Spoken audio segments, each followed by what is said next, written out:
What if I told you that history holds a secret so strange, so unexplainable, that it defies everything we think we know about ancient civilizations? Picture this: two great cultures, separated by oceans, by language, by time itself, each building a monument so strikingly similar, it's as if they shared the same blueprint. Yet, as far as we know, they never met, they never traded, they never even knew the other existed. This isn't just a coincidence.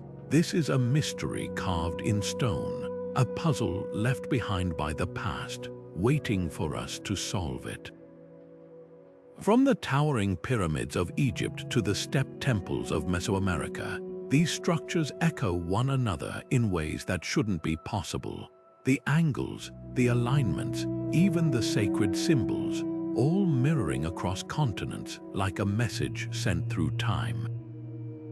How could two civilizations with no way to communicate create monuments that feel like twins? Some say it's chance, others whisper of lost connections, of forgotten voyages, or even influences we've yet to uncover. But one thing's certain: this isn't just about architecture.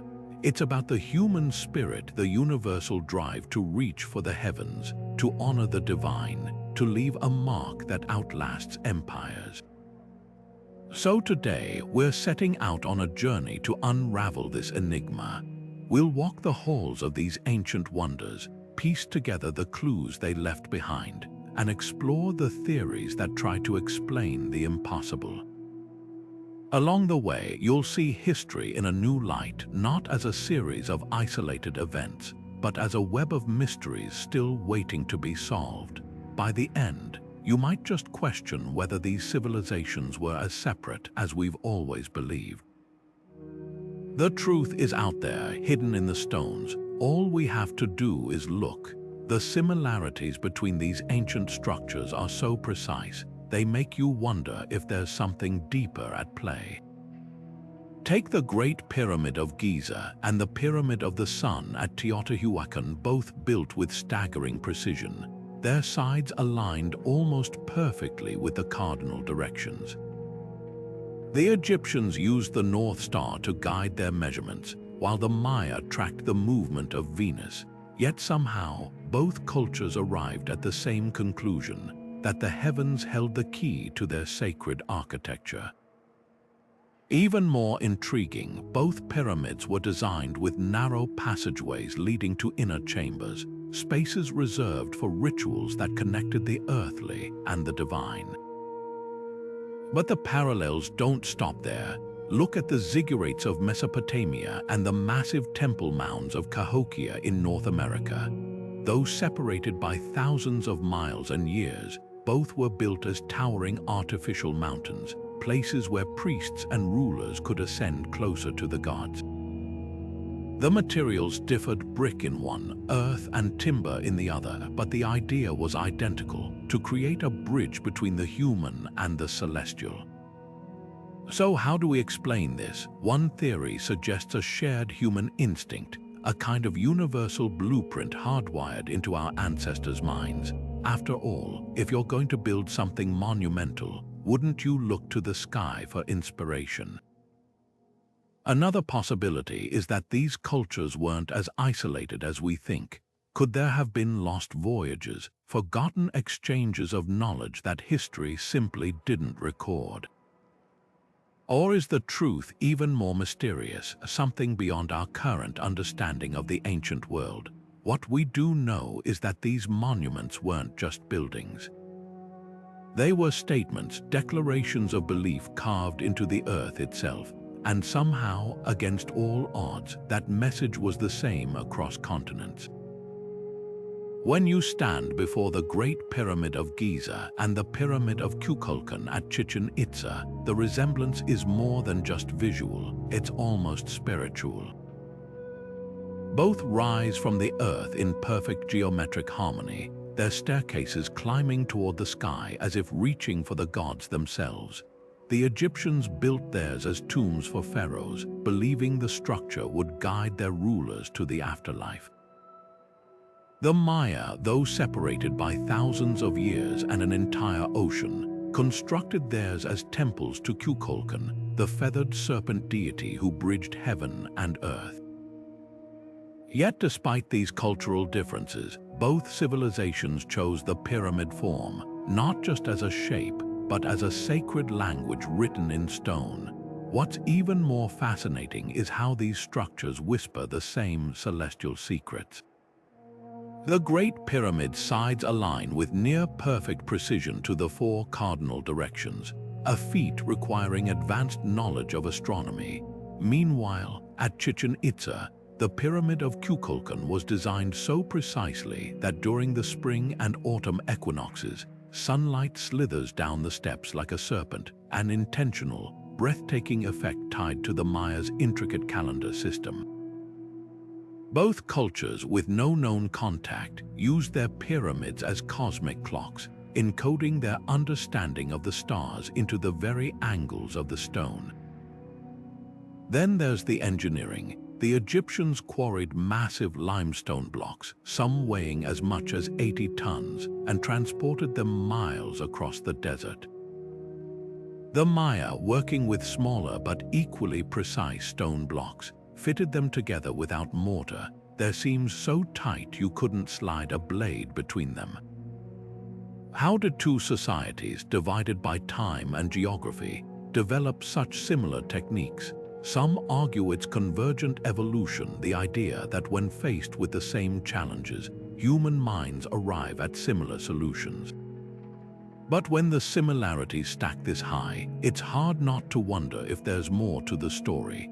Could there have been a lost thread connecting these civilizations? A forgotten explorer, a shared ancestral memory, or something even more mysterious?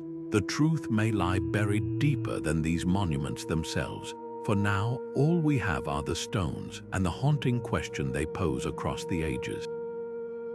The more we examine these ancient structures, the more their shared secrets reveal themselves. At first glance, the Egyptian pyramids, with their smooth limestone casings, appear vastly different from the stepped temples of the Maya or Aztec. But peel back the layers and you'll find uncanny overlaps in their very bones.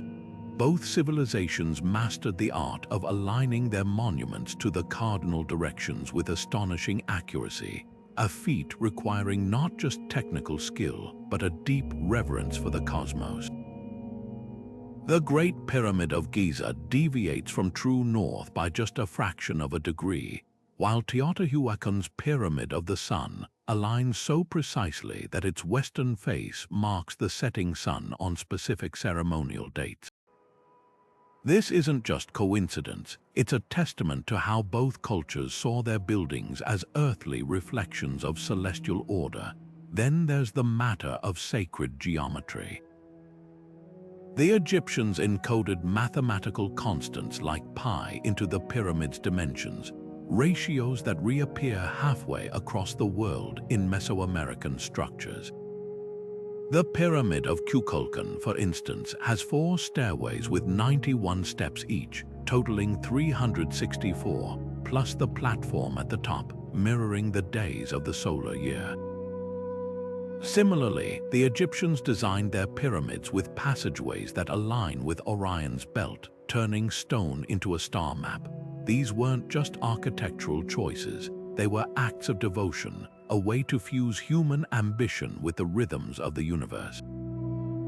Even the construction methods whisper of parallel thinking. While the Egyptians used ramps to haul massive stone blocks, the Maya employed similar inclined pathways to transport materials to ever higher tiers. Both cultures understood the power of leverage, balance, and patience, building not just for their own time, but for eternity. And inside these monuments, hidden chambers served as spiritual focal points. The Egyptians buried their pharaohs in elaborate sarcophagi, believing the pyramid's shape would channel energy for the afterlife. The Maya, meanwhile, filled their inner sanctums with offerings to gods, treating the structures as conduits between realms. So where does this leave us? Some scholars argue these similarities stem from humanity's shared fascination with the sky, a kind of innate architectural instinct. Others point to the possibility of a long-lost connection, a thread of knowledge that once spanned the globe before fraying into obscurity. Perhaps the most tantalizing question isn't just how these cultures built such similar monuments, but why. Was there something about the pyramid's shape, its angles and elevations, that resonated universally as a bridge between earth and heaven? The stones may never give up all their secrets, but one thing is clear. When faced with the divine, our ancestors spoke the same silent language, one written in geometry, aligned to the stars, and built to last beyond the ages. The stars didn't just guide these ancient builders, they were the architects. When you study the celestial alignments of these monuments, the precision is so exact it sends chills down your spine. The Great Pyramid of Giza doesn't just roughly face north. Its sides are aligned within a hair's breadth of true north, a feat that would have required the Egyptians to track the slow wobble of Earth's axis over centuries. Meanwhile, halfway across the world, the Maya engineered the Pyramid of Kukulkan to become a serpentine spectacle during the equinoxes, with shadows slithering down its steps like a living god. These aren't just decorative flourishes, they're proof of an obsession with the heavens so intense it transcended geography. What's even more striking is how these cultures mapped the cosmos onto their architecture. The Egyptians oriented the shafts inside the Great Pyramid toward Orion's belt, linking the pharaoh's afterlife journey to the stars. The Maya, with no known contact, mirrored this celestial reverence by aligning their temples to Venus, a planet they worshipped as the god Kukulkan. Both civilizations used their pyramids as giant astronomical calculators, embedding their understanding of time, seasons, and cosmic cycles into stone. The Maya even predicted solar eclipses with jaw-dropping accuracy, while the Egyptians used the rising of Sirius to mark the flooding of the Nile. How could two cultures, oceans apart, develop such parallel obsessions? One explanation lies in the raw necessity of survival. For agricultural societies, tracking the stars wasn't just spiritual, it was practical. Knowing when to plant or harvest could mean the difference between feast and famine. But that doesn't fully account for the eerie similarities in their sacred geometry. The Egyptians and Maya both encoded pi and the golden ratio into their structures, mathematical constants that seem to whisper across the ages. Some researchers argue this points to a shared ancestral knowledge, perhaps carried by migratory groups before history began recording their journeys. Others suggest it's evidence of a universal human intuition that when you stare at the night sky long enough, certain patterns simply reveal themselves. Yet the most tantalizing question remains, what if these parallels aren't coincidental at all? Could there have been a thread connecting these civilizations, now lost to time? Ancient sailors, forgotten trade routes, or even a common teacher erased from history. The monuments themselves hold the clues, their stones standing silent under the same stars they were built to honor. Whether by chance or design, one thing is undeniable. When humanity looked up, we all saw the same sky and carved its mysteries into the earth. At the heart of these towering monuments lies something far more profound than stone. They were gateways to the divine. For the Egyptians, the pyramid wasn't just a tomb. It was a cosmic launchpad, a machine designed to propel the pharaoh's soul into the afterlife. Every passage, every chamber, every precisely aligned corridor was a carefully crafted roadmap for the ruler's journey through the underworld toward rebirth among the stars. The walls were inscribed with spells from the Book of the Dead, a literal instruction manual for navigating the dangers of the afterlife. Even the pyramid's shape held meaning, its sloping sides symbolizing the rays of the sun god Ra, reaching down to lift the pharaoh into eternity. Half a world away, the Maya built their pyramids with the same sacred intensity, but for a different kind of communion. At the summit of Kukulkan's temple, priests performed rituals under the open sky, offering sacrifices to gods who governed rain, maize, and the very cycle of life. Bloodletting ceremonies, often depicted in Maya art, were acts of devotion meant to sustain the cosmic order. The steps of these pyramids weren't just architectural features, they were stages for sacred theater. During equinoxes, the play of light and shadow transformed the structure into a slithering serpent, a visual manifestation of Kukulkan descending to bless his people. Like the Egyptians, the Maya saw their pyramids as bridges, places where the human and divine could meet, if only for a moment. This shared spiritual purpose is what makes the parallels so haunting. Both cultures, separated by an ocean and centuries, viewed their pyramids as more than buildings. They were living, breathing symbols of humanity's deepest yearning to touch the infinite. The Egyptians sought immortality for their rulers. The Maya sought harmony with the forces of nature. Yet both arrived at the same conclusion, that a monumental structure, aligned to the heavens, could serve as a conduit for the sacred. So how do we explain this convergence? Some anthropologists point to the concept of psychic unity, the idea that all humans, when faced with the mystery of existence, arrive at similar metaphors. The pyramid, rising from earth to sky, might simply be the most intuitive shape for reaching toward the gods. Others propose a darker, more visceral connection, the universal human recognition of blood and sacrifice as a powerful offering. The Egyptians symbolically fed their gods through rituals. The Maya took this further with literal sacrifices. Both actions stemmed from a shared belief that the divine required sustenance, a transaction to maintain balance in the universe. But there's another, more controversial possibility, that these ideas weren't independently conceived at all. Could there have been an ancient exchange of beliefs lost to time?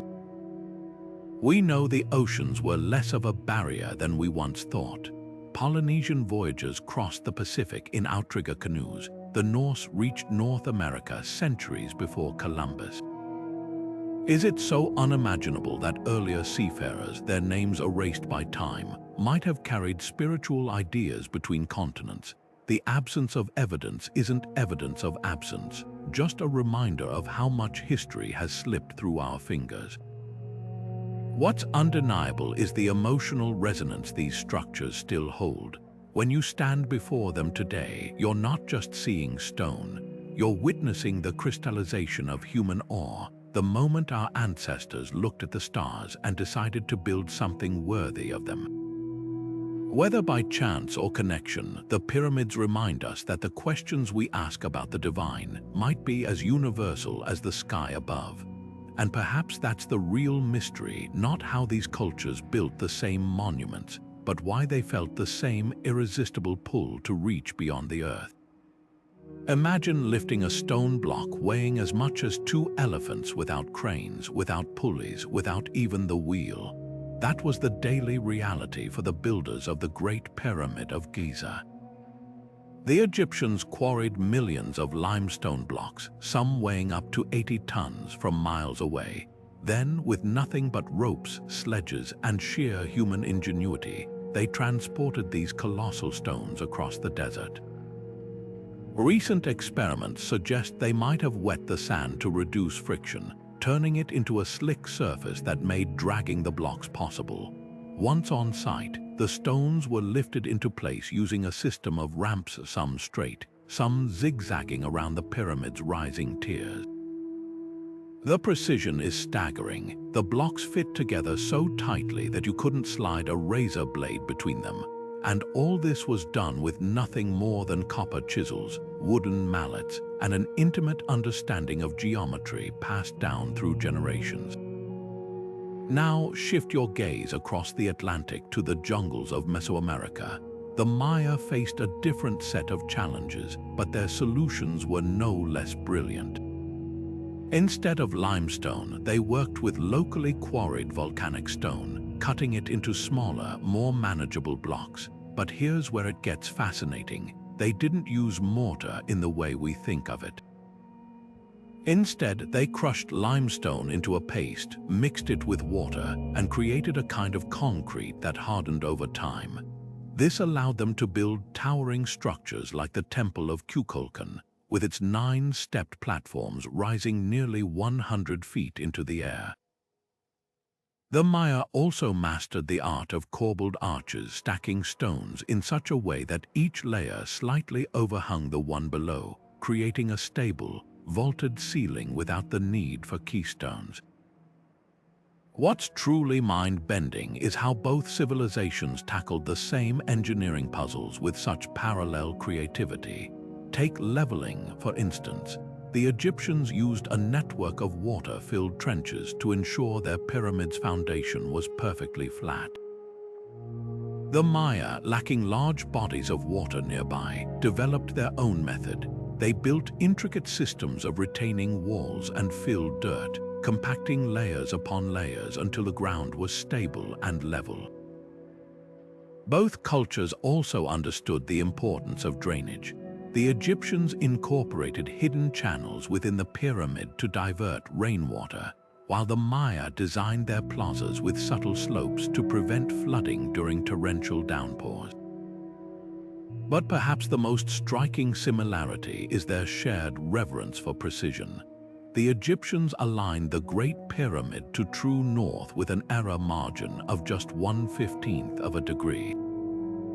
The Maya, meanwhile, calibrated their temples to capture the exact angle of the sun's rays during solstices and equinoxes. How did they achieve such accuracy without compasses or theodolites? Some researchers believe they used simple tools like plumb bobs and sighting rods, combined with generations of accumulated astronomical knowledge. Others speculate that they might have relied on shadows cast by upright poles or even the stars themselves as their guides. So, how do we explain these mirrored breakthroughs? One theory points to the universality of physics. When you're working with stone, certain techniques, like ramps or corbelled arches, are simply the most efficient solutions no matter where you are. Another idea is that both cultures were responding to similar environmental pressures, the need to build tall, stable structures in regions prone to earthquakes or heavy rains. But then there's the tantalizing possibility of something deeper, a lost thread of knowledge, perhaps carried by ancient seafarers or shared through some long-forgotten connection. What's undeniable is the sheer audacity of these projects. The Egyptians moved stones heavier than modern construction cranes can lift. The Maya carved intricate glyphs into their temples without metal tools. Both civilizations did the impossible with nothing but patience, persistence, and an unshakable belief in their purpose. And that's the real mystery here, not just how they built these monuments, but why they insisted on perfection, even when no one but the gods would notice. Maybe that's the lesson these stones whisper to us across the centuries. Greatness isn't about the tools you have, but the vision you refuse to compromise. The idea that great minds think alike isn't just a saying.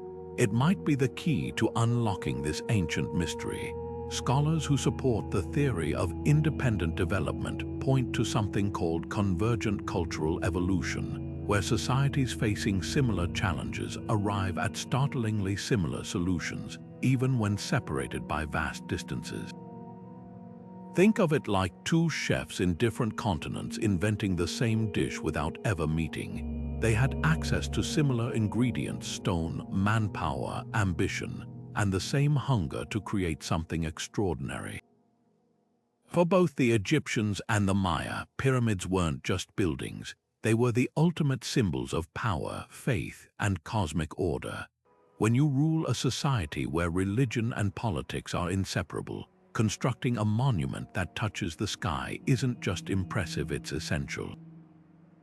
Take the environment into account. The The Egyptians lived in a flat, sprawling desert where a towering pyramid would dominate the horizon for miles, visible to travelers and subjects alike. It was a billboard in stone proclaiming the pharaoh's divine authority. The Maya, meanwhile, built in dense jungles where a stepped pyramid could rise above the treetops, a beacon for pilgrims and a stage for rituals under the open sky. Both cultures needed to inspire awe, to physically and spiritually elevate their leaders closer to the gods. And what shape does that better than a pyramid? Its wide base symbolizes stability, its upward reach a connection to the heavens. It's a form so intuitive, it's no wonder it emerged independently. But here's where it gets even more fascinating. Beyond just the shape, the techniques these cultures used to achieve precision, like leveling foundations or aligning structures to celestial events, might have been inevitable given their shared goals. When your society depends on agriculture, tracking the stars isn't just spiritual, it's survival. The Nile's floods dictated Egypt's harvests, just as the Maya relied on the rainy season to nourish their crops. Aligning monuments to solstices or equinoxes wasn't arbitrary. It was a way to codify time itself, turning architecture into a calendar. And when you're building for eternity, you don't cut corners. The drive for perfection, whether in the snug fit of limestone blocks or the exact angle of a stairway, might simply reflect a universal human impulse. If you're going to speak to the gods, you'd better do it flawlessly. Yet, for all the logic behind this theory, some details still raise eyebrows. Why did both cultures encode the same mathematical constants, like pi or the golden ratio, into their designs? Why did they both choose inner chambers and narrow passageways, turning pyramids into riddles of sacred geometry? Convergent evolution can explain broad strokes, but these finer points feel like more than just coincidence. It's as if both civilizations were working from the same hidden playbook, one we've yet to fully decipher. Perhaps the answer lies somewhere in between. Maybe the pyramid shape was inevitable, but the shared intricacies hint at something deeper, a universal language of sacred geometry whispered by the stars themselves. Or maybe, just maybe, there's a thread connecting these worlds that we've yet to pull. Until then, the stones remain silent and stubborn, challenging us to keep digging. What if the echoes between these monuments aren't just coincidence but the fingerprints of a forgotten teacher? The lost civilization hypothesis dares to suggest that long before Egypt or Mesoamerica rose to greatness, an advanced culture thrived, only to vanish beneath the waves or the sands of time. This isn't just wild speculation. It's rooted in global myths that speak eerily of flood survivors bringing knowledge to scattered peoples. The Babylonian epic of Gilgamesh, the Popol Vuh of the Maya, even Plato's tale of Atlantis, all whisper of a cataclysm that shattered a golden age, leaving behind survivors who carried fragments of wisdom to new lands. Could these stories be more than legends? Could they hold clues to why pyramids rose on opposite sides of the world? Take the Assyrian in Egypt, a structure so ancient that even the pharaohs considered it a relic of a bygone era. Its massive stone blocks, fitted together with uncanny precision, resemble techniques seen in Incan walls halfway across the globe. Then there's the sudden sophistication of early Egyptian and Mesoamerican cultures, both emerging with fully formed astronomical knowledge, complex calendars, and advanced engineering, as if their wisdom arrived pre-packaged. Even linguists note odd similarities. The Egyptian word Pa'ah, Pharaoh's house, and the Maya Pia, sky house, both evoke sacred high places. Coincidence? Maybe, but when stacked against architectural parallels, it's harder to dismiss. Critics argue that absence of physical evidence makes this theory fringe at best. Yet consider this: sea levels rose nearly 400 feet after the last ice age, swallowing coastlines where early civilizations likely clustered. Underwater ruins like Japan's Yonaguni or India's Gulf of Cambay hint at submerged cities far older than we've dared to imagine. And if an advanced culture did exist, wouldn't its survivors scattered by disaster have seeded their knowledge wherever they landed? The Polynesians navigated vast oceans with nothing but stars and intuition. Who's to say earlier seafarers couldn't have crossed even farther? What tips the scales from myth to plausible possibility are the specifics. Both the Egyptians and Maya revered serpent deities linked to wisdom and rebirth Quetzalcoatl and Kukulkan in Mesoamerica, Wadjet and the Urias in Egypt. Both cultures used nearly identical astronomical alignments, tracking Venus with precision that still baffles historians, and both suddenly, inexplicably, mastered multi-ton stone construction without any recorded trial and error phase. It's as if they inherited a blueprint, one we've yet to find. Of course, mainstream archaeology demands harder proof, artifacts, writings, irrefutable links. But history has taught us humility. Just decades ago, scholars laughed at the idea of Vikings reaching North America, until we dug up Norse settlements in Newfoundland. The lost civilization hypothesis may remain controversial, but in a world where new discoveries constantly rewrite our past, it's a reminder the Earth still holds secrets. And sometimes the most tantalizing answers lie not in what we've found, but in the gaps between. The idea that ancient mariners might have crossed vast oceans long before Columbus is more than just a fringe theory. It's a puzzle with tantalizing pieces scattered across continents. Take the mummified remains of cocaine and tobacco found in Egyptian tombs, plants native to the Americas that shouldn't have existed in Africa for another 1,000 years. Then there's the Olmec colossal heads, their distinctly African features carved in stone centuries before European contact. Coincidence? Maybe. But when you add in the Phoenicians, master navigators who circled Africa as early as 600 BC,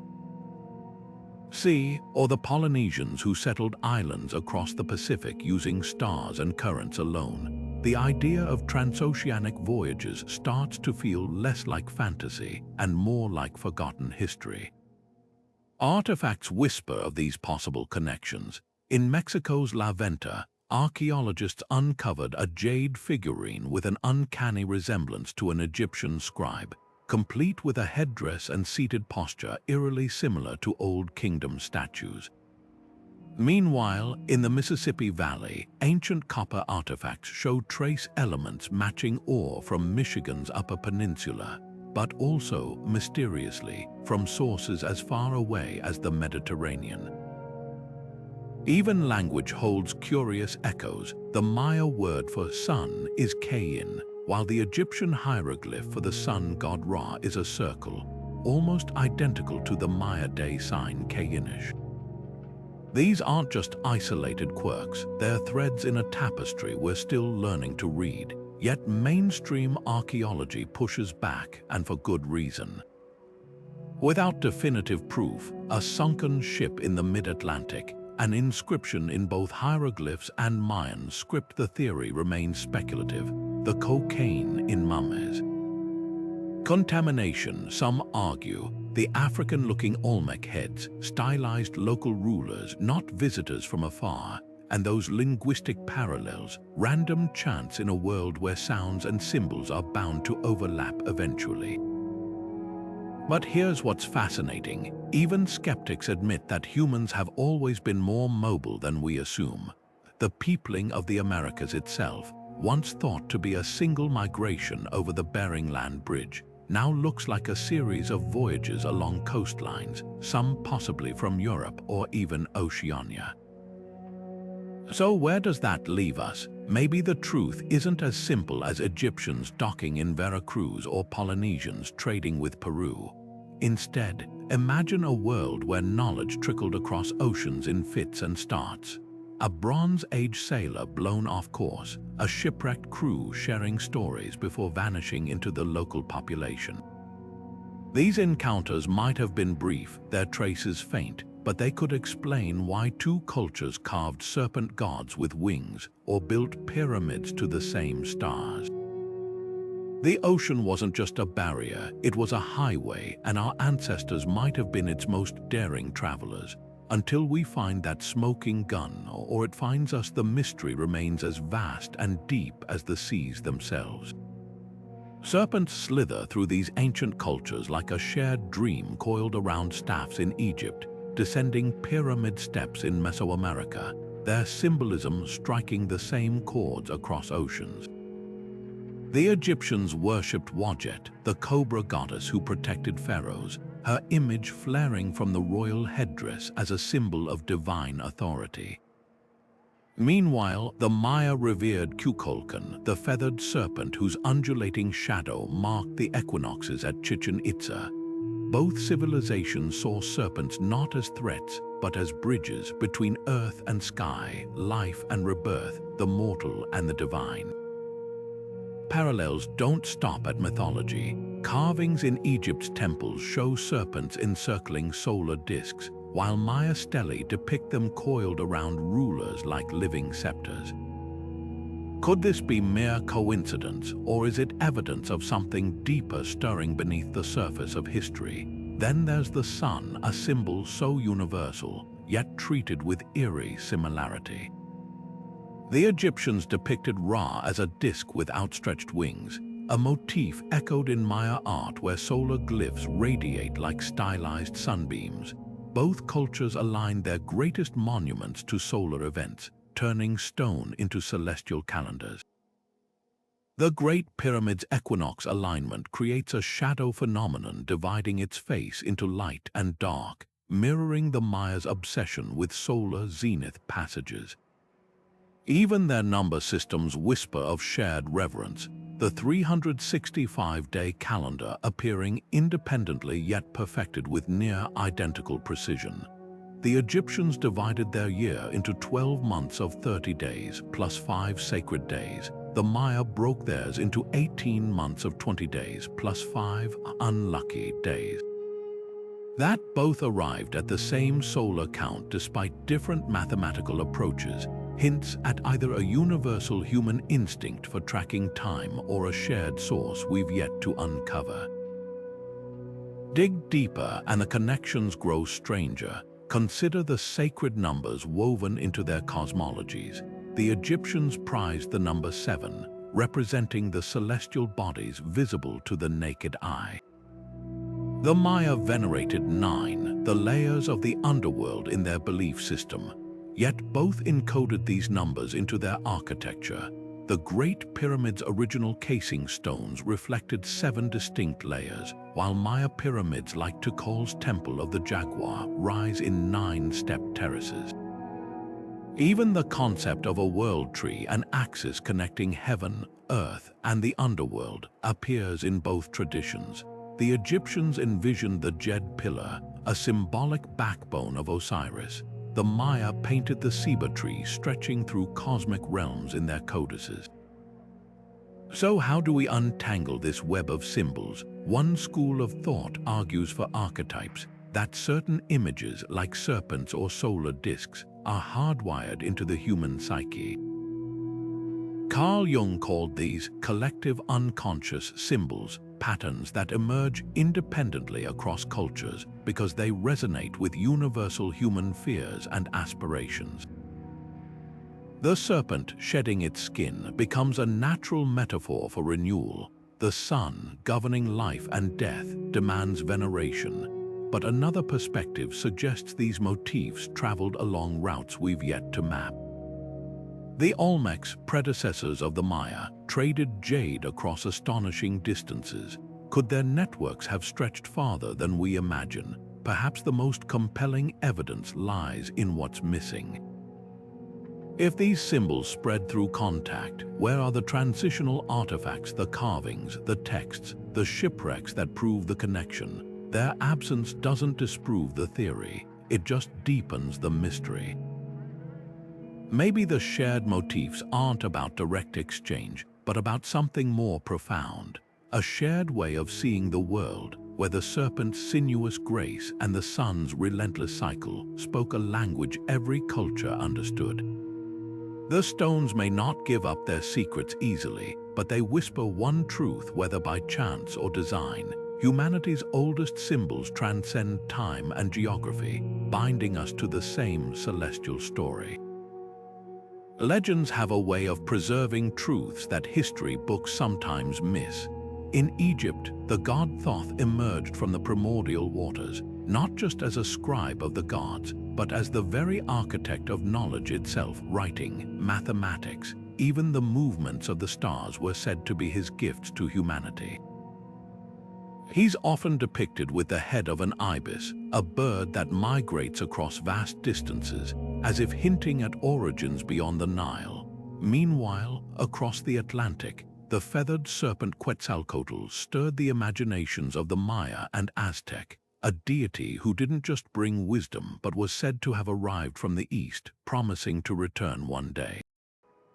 Both figures share an uncanny resemblance. They're not just gods but teachers, outsiders who arrived with the tools of civilization, calendar systems, sacred scripts, the secrets of architecture before vanishing, leaving behind cultures forever changed. What's striking isn't just the similarity of their roles, but the details woven into their stories. Thoth was associated with the moon, its cycles governing the rhythms of timekeeping. Quetzalcoatl, too, was linked to celestial bodies, particularly Venus, whose appearances structured Mesoamerican rituals. Both deities were patrons of priests and scholars, their wisdom preserved in temples that doubled as universities. Even their departures echo one another, Thoth ascending to the heavens, Quetzalcoatl sailing east on a raft of serpents, as if both myths encoded a memory of visitors who came, shared, and left. Could these stories be more than metaphor? Some researchers point to a tantalizing pattern: flood myths. The Egyptians spoke of a primordial deluge, the Ogdoad, from which Thoth helped rebuild civilization. The Maya's Popol Vuh describes a great flood wiping out earlier, failed iterations of humanity before the gods tried again. These aren't isolated tales, they're part of a global tapestry of cataclysm narratives, often featuring a surviving wise figure who replants the seeds of knowledge. The parallels invite a provocative question. Were Thoth and Quetzalcoatl cultural memories of real individuals, travelers, perhaps, who carried ideas between continents after some ancient disaster?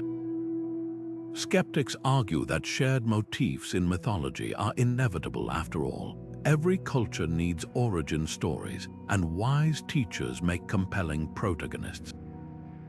But the specificity is harder to dismiss. Both Thoth and Quetzalcoatl were associated with serpents, symbols of rebirth and hidden knowledge. Both were tied to sacred books, Thoth's emerald tablets, Quetzalcoatl's lost codices said to contain secrets too powerful for ordinary humans.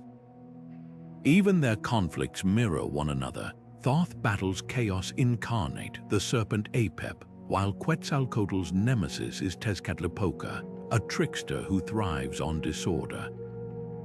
These aren't vague archetypes, they're narratives with startlingly parallel beats. Then there's the curious case of the white and bearded descriptions.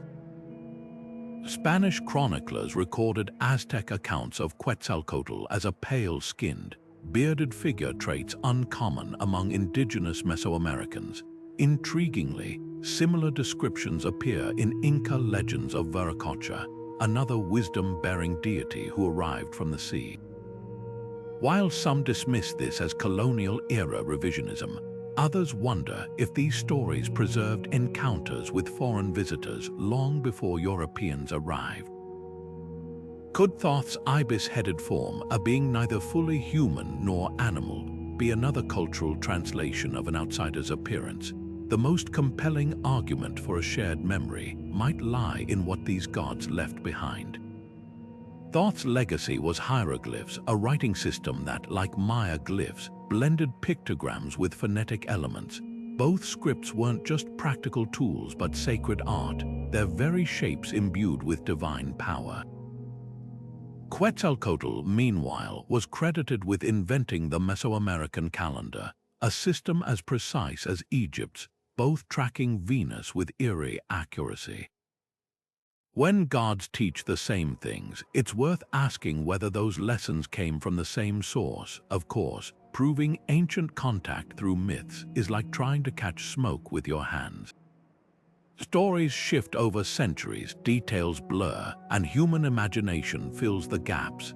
But the persistence of these parallels across oceans, across millennia, suggests that either humanity's collective unconscious is far more synchronized than we realize, or somewhere in the fog of prehistory, threads of connection were woven, then frayed, leaving only echoes in the stories we still tell. Whether memory or metaphor, these legends remind us that the past is never just one thing, it's a puzzle where even the wildest tales might hold a grain of truth. Buried beneath layers of soil and time, the earth occasionally coughs up relics that defy conventional history. One of the most controversial finds emerged in the dense jungles of Honduras, an obsidian artifact etched with markings resembling Egyptian hieroglyphs. Discovered near the ruins of Capan, a major Maya city, the object sparked immediate debate. Experts pointed out that the symbols bore a striking resemblance to early dynastic Egyptian script, particularly the cartouche-like ovals framing what appeared to be names. Skeptics countered that the markings could be natural fissures or later additions, but the artifact joined a growing list of oddities that refused to fit neatly into textbooks. Then there's the case of the Bat Creek stone, unearthed in Tennessee in the late 19th century. This small, inscribed slate tablet was initially dismissed as a hoax, but modern analysis revealed its script matched a form of Paleo-Hebrew used around the 2nd century.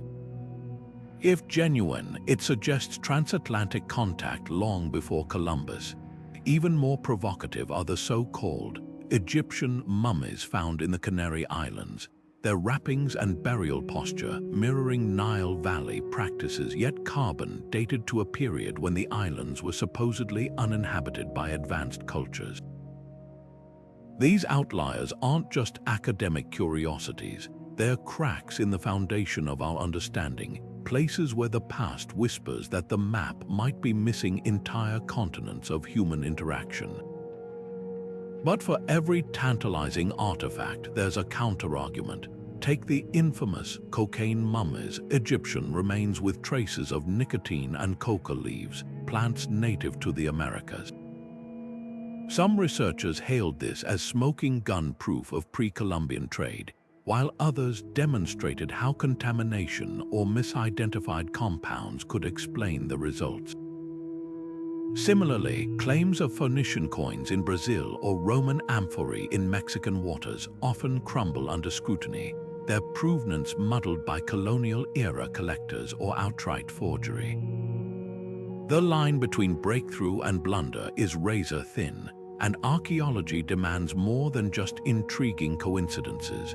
What's often overlooked is the quieter evidence, subtle but persistent.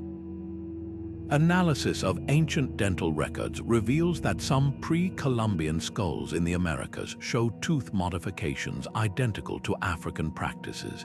In Peru, the Paracas culture's elongated skulls, once fodder for fringe theories, are now recognized as deliberate cultural shaping, yet their resemblance to certain Egyptian cranial deformations raises eyebrows. Even more compelling are the shared plant anomalies. Sweet potatoes, native to South America, appear in Polynesia by the 1st millennium, while chickens, originally Southeast Asian, left bones in Chilean midden centuries before Europeans arrived. These aren't grand monuments, but they hint at networks of exchange we've barely begun to trace. The challenge lies in separating signal from noise. For every legitimate anomaly, there are a dozen misidentified rocks or wishful interpretations. Mainstream archaeology rightly demands rigorous standards, verifiable stratigraphy, peer-reviewed chemistry, reproducible dates, but occasionally, a discovery slips through the cracks that even skeptics struggle to dismiss. Like the Roman-era shipwreck off Brazil's coast, its amphory initially dismissed as lost fishing gear until underwater robotics revealed an unmistakable Mediterranean design.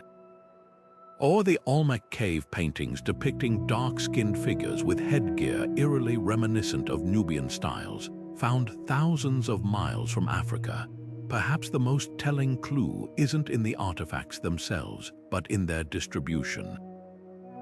Strange finds cluster around coastlines and navigable rivers exactly where you'd expect contact to occur. The absence of evidence inland might not disprove contact. It could simply mean we've been digging in the wrong places. After all, sea levels have risen over 400 feet since the last ice age, swallowing the very shorelines where early explorers would have made landfall. Until we scour the ocean floor with the same zeal as desert digs, we're working with half the puzzle. What emerges from the dirt isn't just a debate about individual objects, but a larger question. How comfortable are we with rewriting history? Every paradigm shift in archaeology, from the antiquity of human settlement in the Americas to the sophistication of pre-Columbian cultures, was once dismissed as heresy. The stones don't lie, but our interpretations of them are always provisional, always waiting for the next shovel to turn the page. Until then, these fragmented whispers of connection remain a challenge, an invitation, and above all, a reminder that the past is far stranger than we've been taught. Mainstream archaeology often meets these theories with a mix of skepticism and frustration, not because scholars are closed-minded, but because extraordinary claims demand extraordinary evidence. The absence of definitive proof, like a sunken Egyptian vessel off the coast of Mexico or a Maya artifact unearthed in the sands of Giza, leaves the connection theory in the realm of speculation rather than settled fact. Critics argue that the similarities between pyramids, serpent motifs, and astronomical alignments can be explained by something far simpler: the universal human mind. When faced with the same fundamental questions, how to honor the gods, how to track time, how to build tall and lasting structures, cultures separated by oceans might arrive at eerily similar solutions purely by chance. Take the pyramid shape itself. It's one of the most stable geometric forms for monumental construction, especially when working with stone. A wide base distributes weight, while a tapered top reduces material needs. Cultures from Mesopotamia to Indonesia independently developed stepped pyramids, not because they shared blueprints, but because the design simply works. Even celestial alignments, often cited as proof of connection, have a practical origin. Agriculture-dependent societies from Egypt to Mesoamerica needed precise calendars to predict floods or planting seasons, leading them to study the stars with equal intensity. The result, pyramids that double as astronomical tools, not because of shared knowledge but shared necessity. The linguistic and artistic parallels also face scrutiny. While Thoth and Quetzalcoatl both wield serpent imagery, critics note that snakes are globally ubiquitous symbols of renewal. Shedding skin makes them natural metaphors for rebirth. Likewise, solar discs and winged motifs appear in cultures worldwide because the sun and birds are universal sources of awe.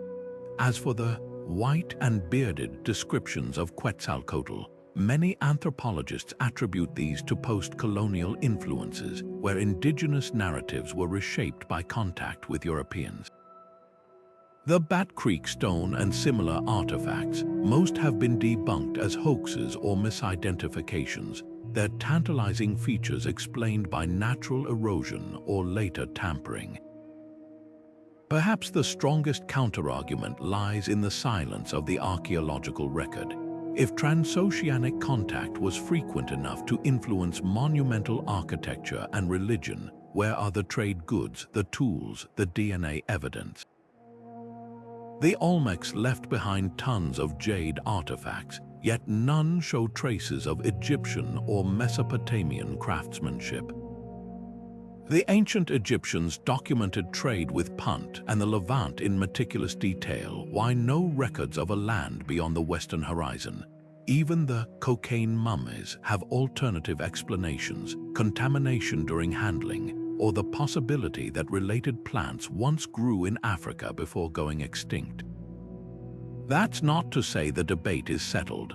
Archaeology is a field where a single discovery can overturn decades of consensus.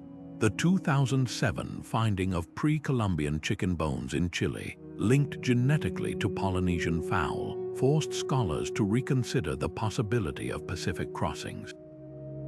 Similarly, the Norse settlement at Eland's Ox Meadows proved Vikings reached North America centuries before Columbus, a notion once dismissed as fantasy.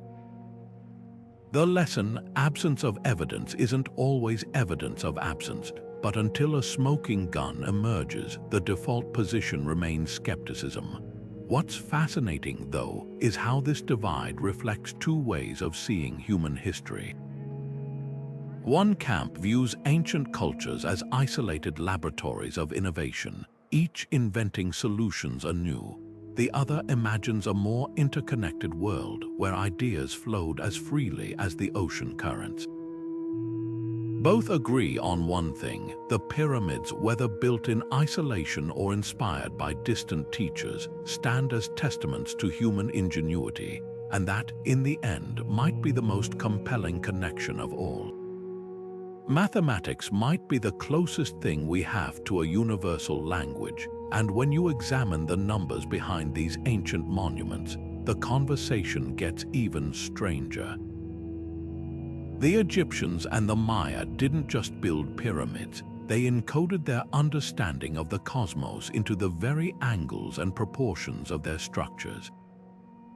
Take the golden ratio, a mathematical constant approximately equal to 1.618, found in everything from seashells to galaxies. In Egypt, the Great Pyramid's base-to-height ratio comes staggeringly close to this divine proportion. Over in Mesoamerica, the Pyramid of the Sun at Teotihuacan mirrors this same ratio in the relationship between its tiers. Coincidence? Maybe. But when you find the same irrational number appearing in monuments separated by millennia and continents, it's hard not to wonder if there's a deeper thread connecting them. The precision goes beyond aesthetics. The Egyptians divided the pyramid's perimeter by twice its height, yielding a value close to pi 3.1416 centuries before the Greeks formalized the concept. Meanwhile, the Maya embedded pi into their calendrical calculations, using it to predict lunar eclipses with uncanny accuracy. Both cultures also obsessed over the number 4, symbolizing cardinal directions and cosmic order. The Great Pyramid sides align almost perfectly with north, south, east, and west, while Maya cities like Tikal were laid out in quadrants, mirroring their belief in a four-cornered universe. These aren't just design choices, they're mathematical declarations coded into stone. But here's where it gets truly mind-bending. The Maya's long count calendar, which famously ended in 2012, was based on a Vajrasamal base 20 system, while the Egyptians used a decimal base 10 system. Despite this difference, both cultures arrived at sophisticated methods for tracking time that integrated astronomy, geometry, and mythology. The Egyptians developed a 365-day solar calendar, adding 5 epagonal days to sync with the solar year. The Maya, working independently, created the Hob, a 365-day calendar with 18 months of 20 days plus 5 unlucky days. That both settled on the same solar count despite different mathematical frameworks hints at either a universal human instinct for harmonizing with nature or a shared source of knowledge now lost to history. Critics argue that these parallels are inevitable. After all, the sun cycle dictates agricultural societies, and basic geometry arises naturally from observing the world. But the specificity is harder to dismiss. The Egyptians and Maya both used fractions with numerators of 1, a seemingly arbitrary choice that appears in their architectural measurements. Both employed sacred numbers 7 for the Egyptians representing celestial bodies, 9 for the Maya layers of the underworld, and wove them into their monuments' dimensions. Even their approaches to problem-solving echo one another. The Egyptians' use of unit fractions mirrors the Maya's dot and bar notation, where clarity and precision trumped computational shortcuts. So, was this a case of independent discovery or something more? One theory suggests that certain mathematical truths are simply out there, waiting to be uncovered, like fire or the wheel, inevitable once human intellect reaches a certain threshold. Another possibility is that these concepts traveled along routes we've yet to map. The Olmecs, predecessors of the Maya, traded jade across vast distances. Could their networks have stretched even farther? Or perhaps there's a third option, that the ancients perceived reality differently, seeing numbers not as abstractions but as living forces, shaping their world in ways we're only beginning to grasp. The stones won't give up their secrets easily, but every time we measure another pyramid, decode another glyph, or plot another celestial alignment, we're piecing together a puzzle that transcends culture and time. Whether by chance or design, the numbers whisper the same truth. Mathematics isn't just a tool, it's the hidden architecture of the universe, and somehow, against all odds, these civilizations heard its echo. When you look at the landscapes that cradled these ancient civilizations, the similarities are striking. The Nile Valley and Mesoamerica both thrived in environments where water was both a lifeline and a threat. Annual floods brought fertile soil, but demanded precise control to prevent catastrophe. The Egyptians engineered intricate canals and basins to harness the Nile's predictability, while the Maya carved reservoirs and terraces into the Yucatan's limestone to survive seasonal droughts and downpours. In both regions, survival meant mastering water, and that mastery extended to their architecture. Pyramids, with their elevated bases, weren't just symbolic gateways to the heavens. They were pragmatic solutions to flooding, lifting sacred spaces above the reach of destructive waters. Geography also dictated materials. Egypt's deserts offered endless limestone, easy to quarry and stack into smooth-faced monuments. Mesoamerica's jungles provided volcanic stone, harder to shape but resilient against earthquakes and humidity. Yet both cultures arrived at the same conclusion. Stability required wide bases and tapered tops. In earthquake-prone Mesoamerica, stepped pyramids absorbed tremors like shock absorbers, while Egypt's smooth slopes resisted the abrasive desert winds. The forms may differ, but the principle is identical: build to last, using what the land provides. Even the celestial alignments served earthly purposes. The Nile's floods coincided with the heliacal rising of Sirius, an event the Egyptians marked with temple alignments. The Maya, meanwhile, tracked Venus not just for rituals but to time agricultural cycles. When your entire society depends on reading the sky to plant or harvest, aligning monuments to celestial events isn't mysticism, it's survival. The pyramids, then, were more than spiritual symbols. They were the ancient equivalent of meteorological stations, their angles and shadows acting as calendars etched in stone. Critics argue that these parallels are inevitable. Cultures facing similar challenges will converge on similar solutions, but the devil's in the details. Why did both civilizations embed the same mathematical constants into their designs? Why did they both choose inner chambers for rituals, hidden like secrets within the stone? Practicality explains the broad strokes, but the precision of these echoes suggests something deeper. Perhaps it's not just about solving problems, but about how humans, when confronted with the sublime, the flood, the famine, the starry sky, arrive at the same awe and the same urge to carve that awe into the earth. The stones whisper that genius isn't just about invention. Sometimes it's about listening to the land and hearing the same song. At the heart of this ancient puzzle lies a question that has divided scholars for generations. Did these civilizations share knowledge across oceans, or did they stumble upon the same brilliant ideas entirely on their own? The cultural diffusion theory suggests that somewhere in the shadows of history, threads of connection existed. Perhaps Phoenician traders, renowned for their seafaring skills, ventured farther than we've credited. Maybe Polynesian voyagers who crossed thousands of miles of open Pacific carried fragments of knowledge between shores. There's even the tantalizing possibility of a lost intermediary civilization, a forgotten bridge between worlds whose ruins now lie beneath rising seas or jungle overgrowth. Proponents point to those odd artifacts, the Egyptian-looking figurine in Mexico, the nicotine in mummies, as whispers of contact. If even one ship, one storm-blown voyage, succeeded in prehistory, it could have sparked a chain reaction of borrowed ideas. But the independent innovation camp counters with a compelling argument. Necessity is the mother of invention, and great minds think alike. When faced with the same challenges, how to build tall, how to track time, how to honor the gods, cultures separated by continents might naturally gravitate towards similar solutions.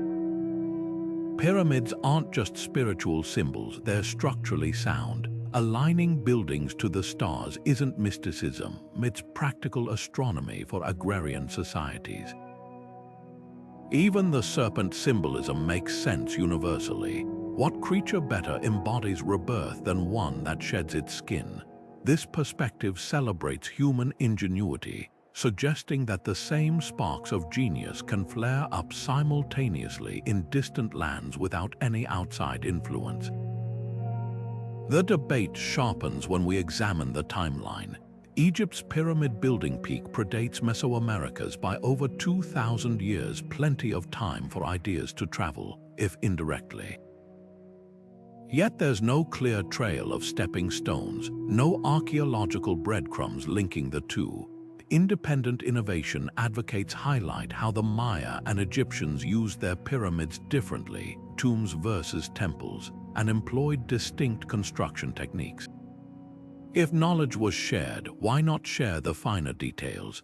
Diffusionists retort that cultures adapt borrowed ideas to local needs, pointing to how Buddhism transformed as it spread from India to Japan, or how the alphabet evolved across Mediterranean societies. Perhaps the most intriguing middle ground is the concept of stimulus diffusion, or where the idea of an innovation travels, but not the specifics. Imagine a traveler describing Egypt's pyramids to a Maya ruler, sparking inspiration without blueprints. The result wouldn't be a copy, but a reinvention, like two chefs creating distinct dishes from the same ingredient. This could explain why the pyramids share broad strokes but differ in execution. The core concept crossed oceans, while the details were reinvented locally. Yet for all the theories, one truth remains. Whether by shared routes or parallel paths, these monuments stand as proof that humanity's deepest questions about the cosmos, the divine, our place in the universe transcend geography. The stones may never settle the debate, but they challenge us to keep searching, to stay open to the possibility that history's tapestry is far more interconnected, or far more miraculously repetitive than we've dared to imagine. Modern technology is peeling back layers of time like never before, offering tools that would have seemed like magic to the pyramid builders themselves. Take LiDAR, a laser-based scanning system that can see through dense jungle canopies to reveal hidden structures beneath. In recent years, it's uncovered sprawling Maya cities swallowed by vegetation, complete with road networks and reservoirs we never knew existed. These discoveries aren't just rewriting Mesoamerican history, they're giving archaeologists unprecedented maps of how these civilizations planned their sacred landscapes. When researchers overlay LiDAR images of Maya ceremonial centers with Egyptian pyramid complexes, patterns emerge, the same deliberate alignments to celestial events, the same careful placement of secondary temples to mark solstices. It's as if we're finally seeing the blueprints these cultures left behind, etched not on papyrus or bark, but into the earth itself. Then there's DNA analysis, cracking open secrets locked in bones and teeth for millennia. Scientists can now trace ancient migration patterns by comparing genetic material across continents. In 2018, a study of pre-Columbian skeletons in Brazil revealed traces of Polynesian ancestry, proving that Pacific voyagers reached South America long before Europeans. Could similar genetic signatures one day link Nile Valley populations to Mesoamerica? The technology exists to find out, but the challenge lies in accessing well-preserved remains from both regions, a task complicated by climate, tomb raiders, and the passage of time. Still, every sequenced genome adds another piece to the puzzle, revealing how human populations moved, mixed, and possibly shared ideas across vast distances. Material science is also revolutionizing how we study these monuments. Portable X-ray fluorescence devices let researchers analyze the chemical composition of stones without damaging them. In Egypt, these tools have traced limestone blocks to specific quarries along the Nile, mapping supply chains that spanned hundreds of miles. In Mexico, similar techniques exposed how the Maya sourced jade from distant mountains, proving their trade networks were far more extensive than previously thought. If transoceanic contact did occur, traces of foreign minerals or tool marks might still linger in the stones, waiting for the right instrument to detect them. But perhaps the most tantalizing advances come from digital reconstruction. Using 3D modeling, archaeologists can virtually unbuild pyramids layer by layer, revealing modifications and earlier structures buried beneath. This tech recently showed how the Pyramid of Kukulkan was built atop an older, smaller temple, a practice eerily similar to how Egyptian pharaohs expanded existing monuments. Meanwhile, astronomical software can simulate ancient skies with pinpoint accuracy, testing whether alignments attributed to the pyramids were intentional or coincidental. The results, many hold up under scrutiny, confirming these cultures shared an obsessive precision when connecting their architecture to the cosmos. Yet for all these breakthroughs, the central mystery persists.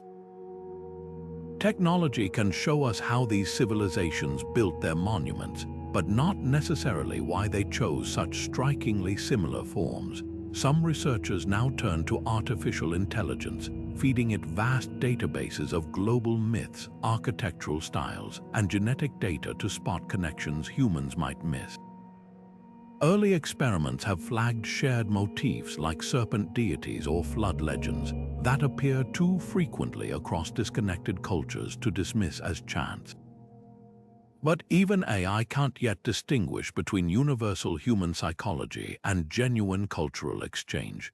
The irony is that our most advanced tools often lead us back to the same humbling truth. These ancient builders were far more sophisticated than we've given them credit for. Whether through shared inspiration or forgotten contact, they achieved feats that still baffle us today.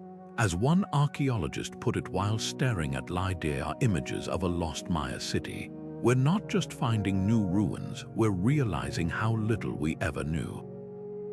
The stones may yield their secrets slowly, but each technological leap brings us closer to understanding whether these parallels are echoes of a deeper connection or proof that humanity's greatest ideas can rise independently, like pyramids piercing the same sky. Of course, when faced with a mystery this profound, it's no surprise that some minds leap to extraordinary explanations: ancient astronauts, lost super civilizations, even interdimensional portals. The allure of these theories is undeniable. They transform the pyramids from impressive human achievements into something even grander, artifacts of a forgotten world, or perhaps gifts from the stars. Erich von Däniken's Chariots of the Gods famously suggested that the precision of the Great Pyramid could only be the work of extraterrestrial engineers, while others claim the Maya's celestial knowledge was handed down by star travelers. These ideas tap into something primal, a longing for the cosmos to recognize us, for history to be more wondrous than we've been taught. But let's pause for a reality check. While it's fun to imagine alien architects, the evidence simply isn't there. The pyramid's construction techniques, once thought impossible without advanced technology, have been replicated by modern researchers using period-appropriate tools.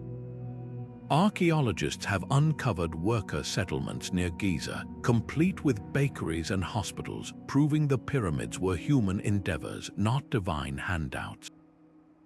As for the Maya, their astronomical prowess stemmed from generations of meticulous observation. Records carved into stelae show them correcting their calendars over centuries, refining predictions through trial and error.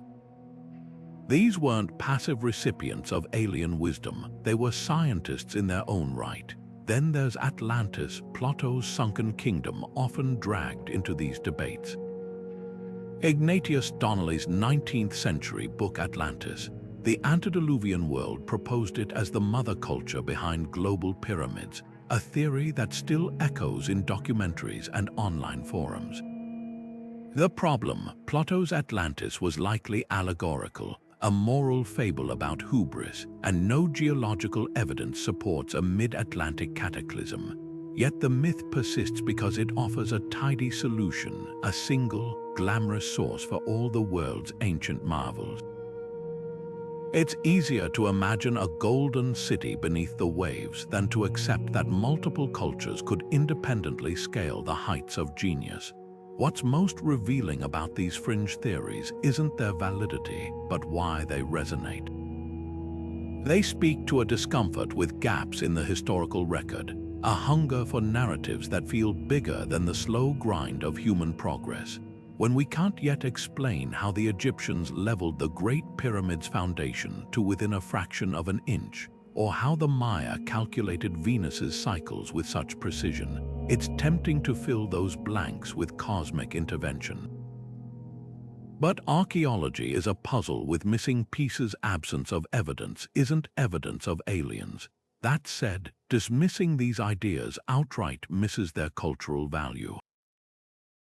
They're modern mythology, a way for us to grapple with the awe these monuments inspire. The pyramids are alien, in a sense, not because they were built by visitors from another world, but because they're artifacts of minds so different from ours, yet capable of feats we still struggle to recreate. The real mystery isn't whether extraterrestrians lifted the stones, but how humans, with nothing but copper chisels and celestial charts, dreamed so boldly and built so well. In the end, the allure of Atlantis and ancient astronauts says more about us than the past. They're metaphors for our own limitations, reminders that history is full of wonders we've yet to fully understand. And perhaps that's the most thrilling possibility of all, that the truth, when we find it, might be stranger than fiction. These monuments stand as silent witnesses to something profound, not just about the past, but about us. Whether separated by oceans or centuries, the builders of these pyramids shared a drive so fundamental, it feels etched into the human spirit. They looked at the same sky, wrestled with the same existential questions, and responded by reaching upward, shaping stone into something that defied time itself. That urge to connect, to create, to leave a mark transcends geography. It's a reminder that genius isn't confined to one culture or era. It's a spark that can ignite independently, anywhere curiosity meets ambition. Consider what these parallels reveal about problem solving. Faced with the challenge of building tall, both the Egyptians and Maya arrived at the pyramid's stable form. Without shared blueprints, they grasped the same principles of weight distribution and durability. This isn't just about architecture, It's a testament to how necessity breeds innovation. When survival depends on predicting floods or droughts, studying the stars becomes inevitable. When a society's identity is tied to its gods, elevating their temples isn't vanity, it's devotion. The pyramids teach us that human ingenuity, when pressed by need or inspired by faith, follows remarkably similar paths, yet the deeper lesson lies in what these cultures valued. Both invested staggering resources into monuments with no practical purpose, no housing, no storage, no defense. Instead, they poured labor, time, and treasure into structures meant to converse with the cosmos. In our modern world, where utility often dominates, these ancient choices challenge us. They suggest that a civilization's greatness isn't measured solely by its inventions or conquests, but by what it builds to touch the intangible, the divine, the celestial, the eternal. The pyramids weren't just engineering feats, they were declarations of belief in something larger than themselves. Perhaps the most humbling realization is how much we still don't know. For all our technology, these ancient minds achieved precision we struggle to replicate. The Maya calculated Venus's cycles with tools no more complex than sticks and shadows. The Egyptians leveled the Great Pyramid's base to within a fraction of an inch using nothing but water trenches and patience. Their mastery whispers that knowledge isn't just about having advanced tools, it's about relentless observation, the willingness to fail, and the patience to refine. In an age of instant answers, their legacy is a call to slow down, to look closer, to respect the power of cumulative wisdom. And then there's the question of connection. Even if these civilizations never met, their shared visions hint at a universal language, one written in geometry, astronomy, and myth. The serpent, the sun, the sacred number, these motifs recur because they speak to shared human experiences. The fear of chaos, the hope for rebirth, the awe of the heavens, these aren't cultural quirks, they're the bedrock of our collective imagination.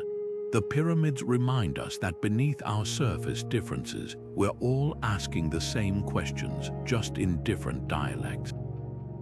So what do we take from this? That history isn't a series of isolated triumphs, but a tapestry woven from threads we're still learning to trace. Whether by chance or contact, these monuments tell a story of resilience, creativity, and the unshakable human urge to make meaning out of stone and sky. They challenge us to keep searching not just for how they were built, but why they resonate so deeply across time. And perhaps that's the greatest mystery of all, not the stones themselves, but the shared heartbeat they reveal beneath them. There's something about these ancient parallels that ignites our collective imagination like few other mysteries can. Flip through any streaming service, and you'll find documentaries with dramatic reenactments of Egyptian priests whispering secrets to Mesoamerican travelers, or fictional tales where pyramids hum with energy from lost technologies. The History Channel's Ancient Aliens has devoted entire seasons to dissecting these connections, while blockbusters like Indiana Jones and Stargate weave them into globe-trotting adventures. But why does this particular enigma, the idea of civilizations separated by oceans building near-identical monuments, hook us so deeply? Perhaps because it taps into something primal, the thrill of discovering we're part of a larger, more interconnected story than we ever imagined. Think about the allure of a good puzzle. It's not just about solving it, it's about the tantalizing gap between what we know and what we could know. These pyramids represent the ultimate cold case, one where the suspects are entire cultures and the crime scene spans continents.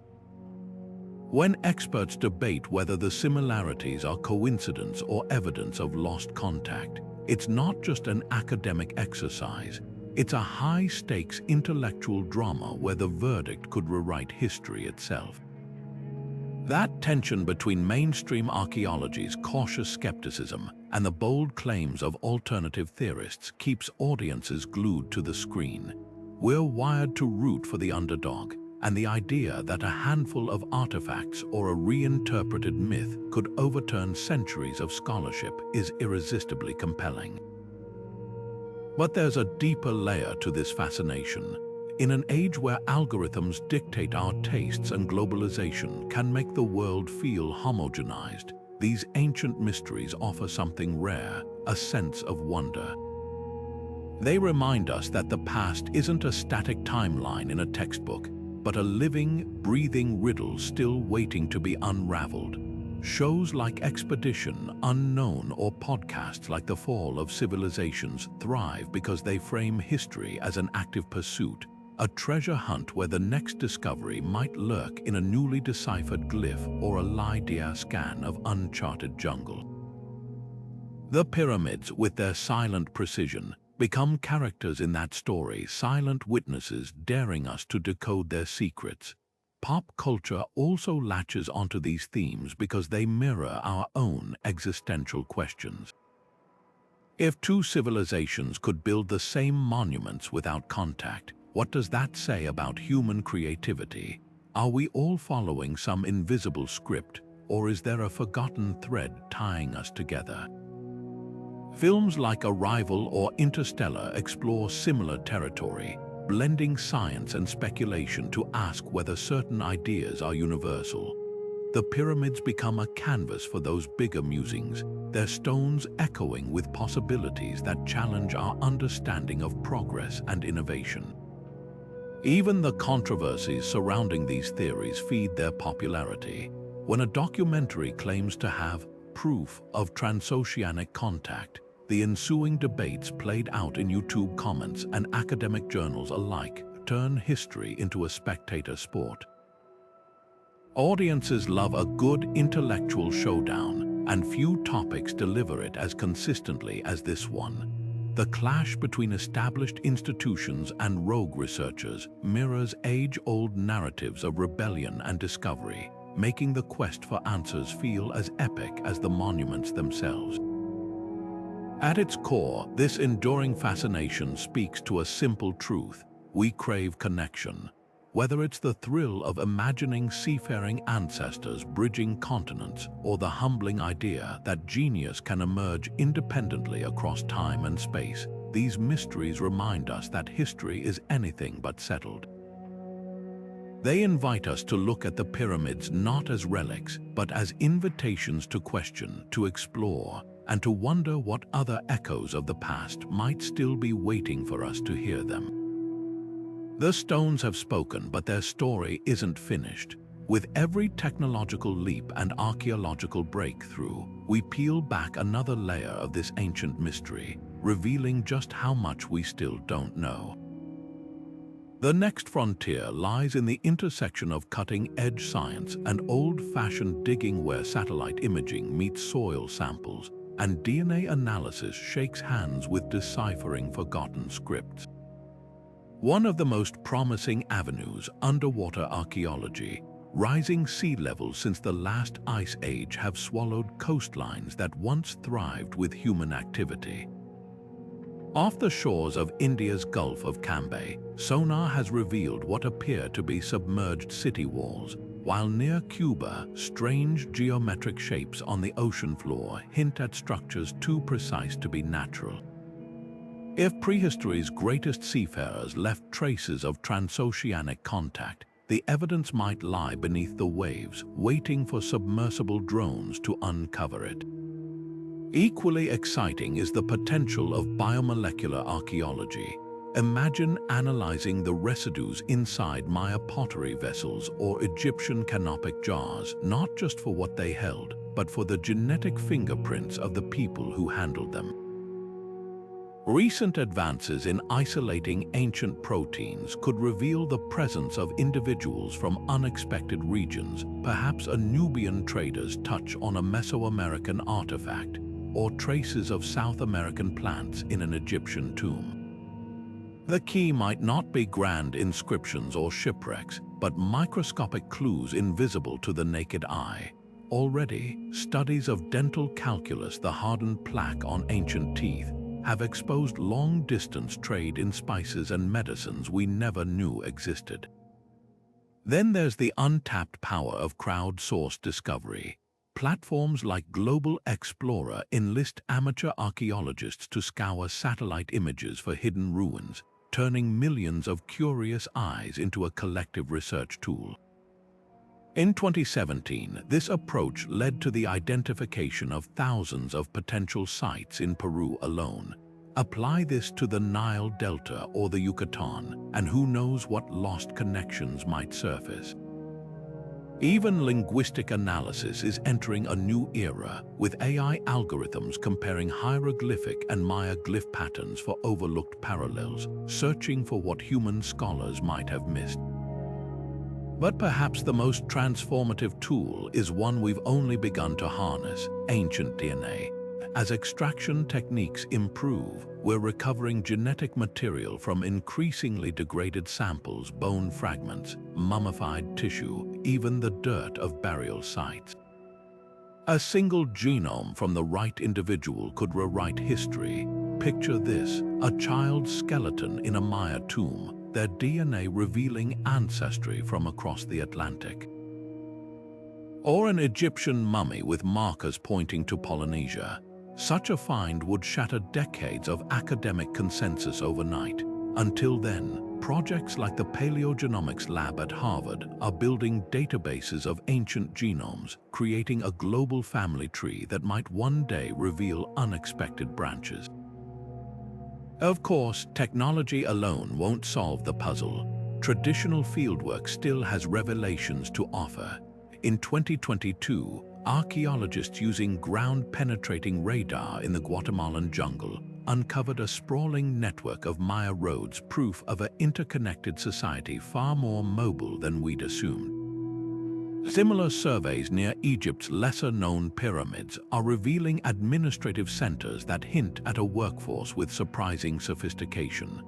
The more we learn about how these cultures organized themselves, the clearer it becomes that their achievements weren't flukes, but the products of systems capable of staggering coordination. The biggest breakthroughs may come from re-examining what we've already found. Museum basements worldwide hold artifacts collected decades ago, their significance overlooked because the right questions weren't being asked. A fresh look at old objects applying new chemical tests or 3D scans could expose hidden details. That an ordinary obsidian blade in a Cairo museum, it might contain trace elements pointing to a Mexican volcano. A scrap of papyrus dismissed as accounting records, advanced spectral imaging might reveal faded star charts or sailing routes. History's next great discovery might not come from a dig, but from a storage room. What ties all these approaches together is a shift in perspective. We're no longer just studying pyramids as isolated wonders, but as nodes in a potential network of human innovation. Whether that network was connected by land, sea, or simply the universal spark of genius remains the ultimate question. But one thing's certain: the tools to answer it are now in our hands. The challenge isn't just finding evidence, it's being open to what that evidence might say, even if it turns our understanding of the past upside down. After all, history isn't set in stone, it's waiting to be rewritten. History is full of tall tales, and when it comes to these ancient monuments, the line between fact and fiction can blur dangerously. One of the most persistent myths claims the pyramids were built by slaves, a narrative popularized by Hollywood epics and outdated textbooks, but archaeological evidence tells a different story. Worker villages near Giza, like Hayt el Ghurab, reveal bakeries producing thousands of loaves daily, medical facilities treating broken bones, and even payroll records proof that skilled laborers, not enslaved masses, constructed these wonders. These workers took pride in their craft, leaving behind graffiti like "The Friends of Khufu Gang," signed on limestone blocks like ancient autographs. The real story isn't one of oppression, but of communal effort, a society mobilizing its best minds and strongest hands to achieve the impossible. Then there's the infamous pyramid power theory, suggesting these structures can sharpen razors or preserve food through mysterious energy fields. While it's fun to imagine the Great Pyramid as a cosmic battery, physics isn't so forgiving. Experiments from the 1970s onward have repeatedly debunked these claims, showing no measurable energy anomalies beyond what basic geometry and local climate can explain. The pyramids weren't ancient power plants, they were spiritual machines designed to channel human devotion rather than electromagnetic forces. That doesn't make them any less extraordinary. Their true power lies in what they reveal about the societies that built them, not pseudoscientific fantasies. Equally misleading are claims that the Maya predicted the world would end in 2012. This misinterpretation stems from a mistranslation of their long count calendar, which didn't forecast apocalypse but simply marked the end of a cycle, like flipping an odometer. For the Maya, time was cyclical, not linear.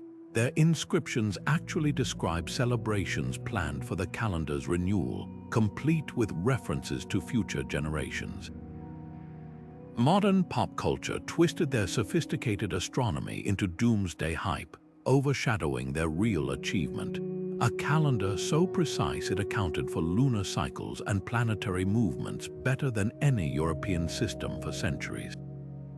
Perhaps the most damaging misconception is the idea that these civilizations couldn't have achieved such feats without outside help, whether from aliens, Atlanteans, or other superior cultures. This narrative subtly undermines non-Western accomplishments, implying indigenous peoples lacked the ingenuity to create marvels on their own, but the archaeological record shouts otherwise. The Maya's astronomical tables, calculated without telescopes, accurately predicted Venus's movements to within 2 hours over a 500-year span. The Egyptians leveled the Great Pyramid's 13-acre base to within 7/8 of an inch, using nothing but water-filled trenches and keen observation. These weren't gifts from the stars, they were triumphs of human persistence, built on generations of accumulated knowledge. Critical thinking is our best tool against these myths. When confronted with claims of ancient lasers or transatlantic voyages, ask for the evidence. Who documented it? Has it been peer-reviewed? Could there be simpler explanations? A broken potsherd might not be as thrilling as a crystal skull, but it tells a truer story. The real magic of these monuments isn't in imagined technologies, it's in understanding how ordinary people, with extraordinary vision, reshaped the world around them. That truth, though less flashy, is infinitely more inspiring. The debate over these ancient parallels has divided experts for generations, and their perspectives reveal just how complex this mystery truly is. Dr. Mark Lehner, a leading Egyptologist who spent decades excavating at Giza, acknowledges the similarities but cautions against jumping to conclusions. The pyramid shape is structurally sound. It's no surprise multiple cultures arrived at it independently, he notes. What's fascinating isn't just the form, but the precision. The Egyptians and Maya both achieved near-perfect celestial alignments, yet their methods for tracking stars differed completely. His work highlights how the Egyptians relied on the North Star and Merkit tools, simple sighting instruments, while the Maya developed intricate Venus tables carved into stone. For Lehner, this suggests parallel innovation rather than shared knowledge. On the other side of the debate, anthropologist Dr. David Kelly, who specialized in Mesoamerican studies, pointed to linguistic and symbolic overlaps that defy easy dismissal. Before his passing, he argued that certain glyphs in Maya script bore uncanny resemblances to early Egyptian hieratic writing, not identical, but sharing structural quirks unlikely to emerge by chance. When you see the same rare symbol representing life in both cultures, a serpent paired with a solar disk, it makes you wonder. He once remarked, Kelly's research into trans-Pacific contact theories challenged mainstream views, though he admitted the evidence remained circumstantial. The conversation grows even more nuanced when examining construction techniques. Dr. Annabeth Hedrick, an expert on Mesoamerican architecture, emphasizes how the Maya's stepped pyramids were designed for seismic stability, while Egypt's smooth-sided versions prioritized wind resistance. They're solving different environmental problems, she explains, but both cultures understood something profound. That monumental architecture isn't just about aesthetics, it's about making stone converse with the landscape. Her analysis reveals how the Maya built hollow interior chambers to reduce weight and withstand earthquakes, whereas Egyptian pyramids used solid mass for durability. These distinctions, she argues, point to independent problem-solving rather than borrowed blueprints, yet some scholars propose a middle ground. Archaeologist Dr. John Hoops, known for debunking fringe theories, nonetheless acknowledges that certain ideas might have spread indirectly through stimulus diffusion. Imagine a trader describing a far-off land's monuments, sparking inspiration without technical details, he suggests, that could explain broad similarities without requiring direct contact. He cites Polynesian navigation as proof that premodern peoples crossed vast oceans, but stresses that isolated voyages wouldn't necessarily transfer complex architectural knowledge. For Hoops, the absence of clear intermediary artifacts, like Egyptian tools in Mesoamerica or Maya pottery in Africa, remains a major hurdle for contact theories. Perhaps the most measured perspective comes from Dr. Sarah Parcak, a pioneer in satellite archaeology. We've mapped less than 10% of the Earth's archaeological potential, she reminds us. Every year, LIDAR reveals lost cities in places we assumed were empty. While skeptical of grand ancient astronaut theories, she leaves room for surprises. History has taught us that human mobility is always greater than we assume. The real answer might lie in connections we haven't imagined yet or haven't found the proof for. Her work underscores how much remains buried, both literally and figuratively, waiting for new technologies to bring it to light. What unites these experts isn't consensus, but a shared respect for the depths of human ingenuity. Whether these monuments arose independently or through some lost thread of connection, their existence speaks to a universal truth. When faced with the divine, the celestial, or simply the desire to endure, humanity's greatest minds often arrive at staggeringly similar answers. The stones may keep their secrets for now, but with each passing decade, fresh discoveries remind us that history is far from a closed book. Now that we've journeyed through the mysteries of these ancient monuments, we want to hear from you. The debate between coincidence and connection has raged for centuries, so where do you stand? Could the pyramids' uncanny similarities truly be the result of independent innovation, a testament to humanity's universal genius? Or is there a missing piece to this puzzle, a thread of forgotten history linking these civilizations in ways we've yet to uncover? Drop your thoughts in the comments below. Maybe you're convinced by the precision of celestial alignments, or perhaps you've stumbled on an obscure artifact that hints at something deeper. Have you visited these sites and felt the weight of their secrets firsthand? Or do you have a theory that hasn't been explored yet? This isn't just about solving a historical riddle, it's about the thrill of the search, the joy of sharing ideas, and the possibility that someone out there might hold the next clue. Let's turn this into a living discussion. If you lean toward independent development, what explains the shared sacred numbers or serpent symbolism? For those who suspect contact, what form could it have taken? Was it a lone voyage, a lost civilization, or something even more unexpected? And if you're undecided, what evidence would tip the scales for you? The most fascinating discoveries often start with a simple question, and yours might just spark the next breakthrough. While you ponder, consider this: every great theory in history began as a conversation. The stones have kept their silence for millennia, but the voices of curious minds like yours are what keep the mystery alive.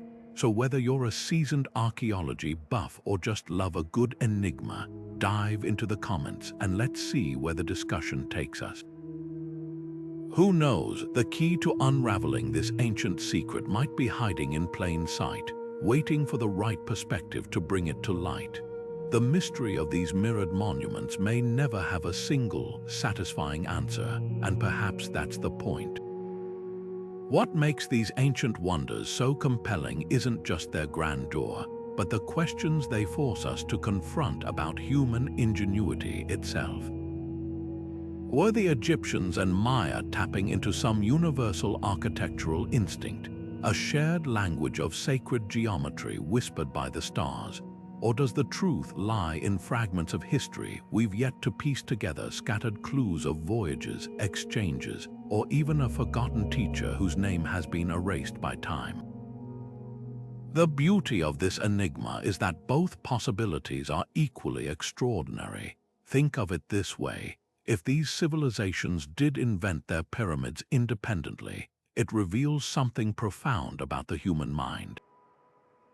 Faced with the same existential questions, how to honor the gods, how to reach for the cosmos, how to build something that outlasts empires, they arrived at staggeringly similar solutions. That's not just coincidence, it's evidence of a shared creative spark, a testament to what happens when curiosity meets determination across cultures and continents. On the other hand, if some thread of connection did exist, however faint, it rewrites our understanding of ancient mobility. It suggests a world far more interconnected than we've dared to imagine, where ideas could traverse oceans long before textbooks say it was possible. What's undeniable is the legacy these builders left behind. The pyramids weren't just tombs or temples. They were time capsules deliberately designed to communicate with the future. Every precise alignment, every encoded mathematical constant, every serpentine shadow slithering down a staircase at dawn, they are all messages challenging us to keep searching, keep questioning. And with every technological breakthrough, from LiDAR scans to DNA analysis, we're gaining new tools to listen. So where does this leave us? Not with a tidy conclusion, but with an invitation. An invitation to marvel at the audacity of our ancestors, who reshaped mountains into monuments with nothing but stone tools and celestial charts. An invitation to stay open to the possibility that history's tapestry is far richer, far stranger than we've been taught. And most of all, an invitation to remember that the greatest mysteries aren't meant to be solved quickly. They're meant to inspire generations of curious minds to keep digging, keep connecting the dots.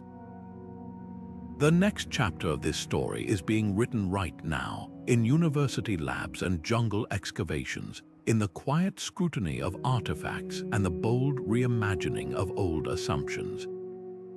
And you're part of it too, because every time someone looks at these ancient stones and wonders how, why, or what if, the conversation continues. So stay curious, stay skeptical in the best way, and who knows, the next big clue might come from you. Until then, the pyramids will keep their secrets, standing silent under the same skies that guided their builders millennia ago.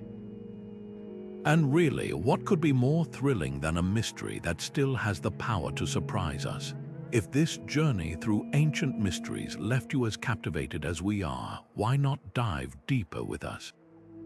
Hit that like button if you're amazed by these architectural echoes across time. It lets us know which topics resonate with you. Subscribing is your backstage pass to more mind-bending explorations. from lost civilizations to unsolved archaeological puzzles. Turn on notifications so you never miss when we drop a new video. History's secrets wait for no one. Now, we want to hear your voice in this conversation. Scroll down to the comments and tell us which historical enigma keeps you up at night. Is it the underwater ruins of Yonaguni, the purpose of Göbekli Tepe's towering stones, or perhaps another pair of mirrored monuments we haven't covered yet? Your suggestions might just shape our next adventure, and if you've got a wild theory about how these pyramids share such uncanny similarities, don't hold back. Some of history's greatest breakthroughs started as bold guesses. While you're there, check out the community tab for polls, behind-the-scenes insights, and even live streams where we dissect viewer-submitted mysteries. History isn't just a solo expedition, it's a collective quest, and every perspective adds another piece to the puzzle. So whether you're a seasoned archaeology buff or just love a good brain teaser, remember, the next big discovery could begin with a single comment. Thanks for joining us on this ride through time. We can't wait to see where your curiosity takes us.